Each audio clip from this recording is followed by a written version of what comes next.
কাজিৰঙাৰ জাপুৰি পথাৰত বিশুদ্ধ খোৱাপানী যোগান আঁচনিৰ নামত ব্যাপক দুৰ্নীতিৰ অভিযোগ উত্থাপন হৈছে। পানী যোগান প্ৰকল্পসমূহত বিদ্যুতৰ লগতে নাই জেনেৰেটৰৰ ব্যৱস্থা। আজিও ঘৰে ঘৰে পানী যোগানৰ ক্ষেত্ৰত বিফল হৈ ৰল চৰকাৰ ব্যাগুম জনস্বাস্থ্য কাৰিকৰী বিভাগ। কাজিৰঙাৰ কেইবাটাও অঞ্চলত কেৱল পাইপ বহুৱাতে সীমাবদ্ধ থাকিল পানী যোগান আঁচনিৰ কাম। খোৱাপানীৰ পৰা বঞ্চিত হৈ থকা গয়া ৰাইজে এনেদৰে উত্থাপন কৰিলে কেইবাটাও অভিযোগ। শীঘ্ৰে পানী যোগান আঁচনিৰ কাম সম্পূৰ্ণ কৰাৰ আহ্বান জনালে ৰাইজে। আৰু এই সন্দৰ্ভত মনোজ প্ৰতিম শইকীয়াৰ এক প্ৰতিবেদন আগবঢ়াইছোঁ।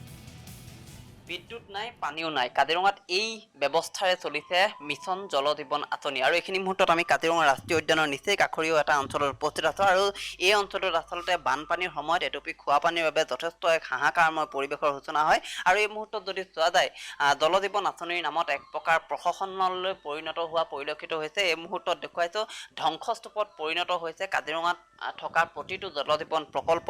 আৰু এই মুহূৰ্তত যদি চোৱা যায়, আমি এটা কথা উল্লেখ কৰিব লাগিব যে ঘৰে ঘৰে বিশুদ্ধ খোৱাপানী যোগানৰ বাবে প্ৰৱৰ্তন কৰা প্ৰধানমন্ত্ৰীৰ জল জীৱন আঁচনিৰ নামত ব্যাগম কেলেংকাৰীৰ অভিযোগৰ মাজতে কাজিৰঙাত উত্থাপন হৈছে আন এটা গুৰুতৰ অভিযোগ। আৰু যি অভিযোগ আচলতে কাজিৰঙাত পানী যোগান প্ৰকল্পসমূহত নাই জেনেৰেটৰৰ ব্যৱস্থা, যাৰ ফলত বিদ্যুৎ যোগান ব্যাহত হোৱাৰ লগে লগে ব্যাহত হয় পানী যোগান। আৰু পূৰ্বৰ অভিযোগত অনুসৰি মন্ত্ৰী জয়ন্ত মল্ল বৰুৱাৰ অধীনস্থ জনস্বাস্থ্য কাৰিকৰী বিভাগৰ দায়িত্বত থকা জল জীৱন মিছনে আজিও সম্পূৰ্ণ কৰিব নোৱাৰিলে ঘৰে ঘৰে পানী যোগানৰ ব্যৱস্থা।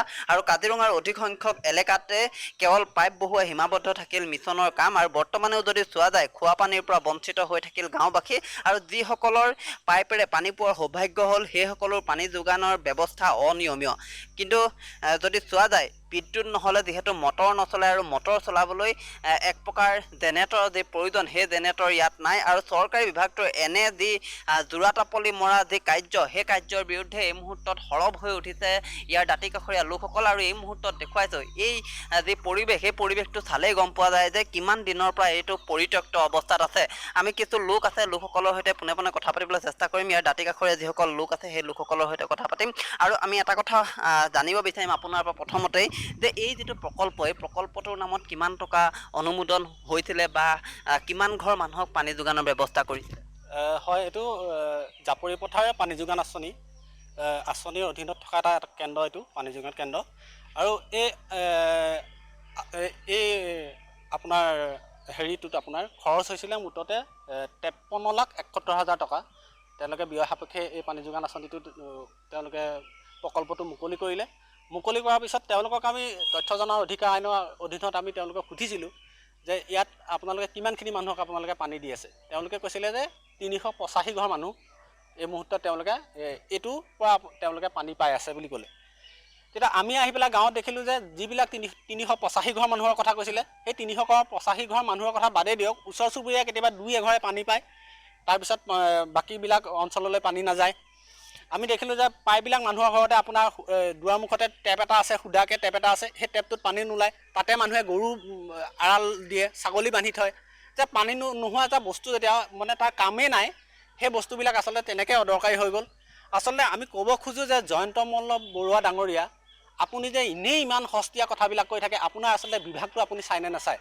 আপোনাৰ বিভাগত যে এনেকুৱা ব্যাগুম খেলি মেলি, মানুহে যে জল জীৱন মিছনৰ অধীনত যে পানী খাবলৈ পোৱা নাই, এই কথাবিলাক আপুনি চাই নে নাচায়?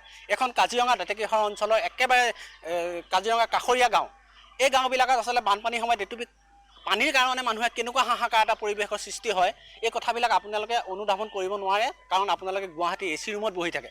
ইয়াত মানে আচলতে পানী যোগান আঁচনিবিলাকৰ কেন্দ্ৰবিলাক আপোনালোকে ঠিকেই দিয়ে। কেন্দ্ৰবিলাক দিওঁতে তেওঁলোকে মন্ত্ৰীৰ পৰা আমি ভাবোঁ যে ৰাইজেও ভাবিবলৈ বাধ্য হৈছে যে আচলতে কমিশ্যনৰ অংকত মানে কেন্দ্ৰবিলাক মুকলি কৰি দিয়ে। আৰু সেই কেন্দ্ৰটোৰ পৰা পিছত ৰাইজে আচলতে প্ৰকৃত অৰ্থত খোৱা পানীখিনি পাইছেনে নাই তাৰ তদাৰক কৰিবলৈ তেওঁলোকৰ কিবা কমিটি আছেনে নাই, কোনোবা মানুহ আছেনে নাই ইয়াত? আচলতে এই প্ৰশ্নবিলাক উত্থাপন হৈছে। মন্ত্ৰী জয়ন্ত মল্ল বৰুৱা ডাঙৰীয়া, আপোনাৰ যোনটো বিভাগ লৈছে সেইটো আপোনাৰ মূৰৰ পৰা গেলিবলৈ আৰম্ভ কৰিছে। ইয়াত কোনো খোৱা পানী নাপায়।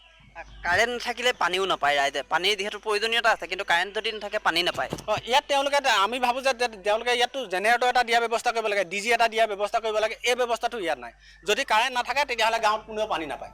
এইবিলাক আচলতে কি নিয়ম? আৰু যিখিনি তেওঁলোকে আগতে ইয়াত পাইপ লগাইছিলে, এইটো আপোনাৰ 2021 বৰ্ষত উদ্বোধন কৰিছিলে মন্ত্ৰী অতুল বৰাই এই পানী যোগান কেন্দ্ৰটো।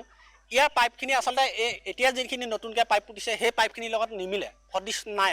এই পাইপখিনি আচলতে খুব এটা প্লাষ্টিকৰ কিবা টাইপ মানে অলপ লাগি গ'লে ভাঙি থাকে পাইপখিনি।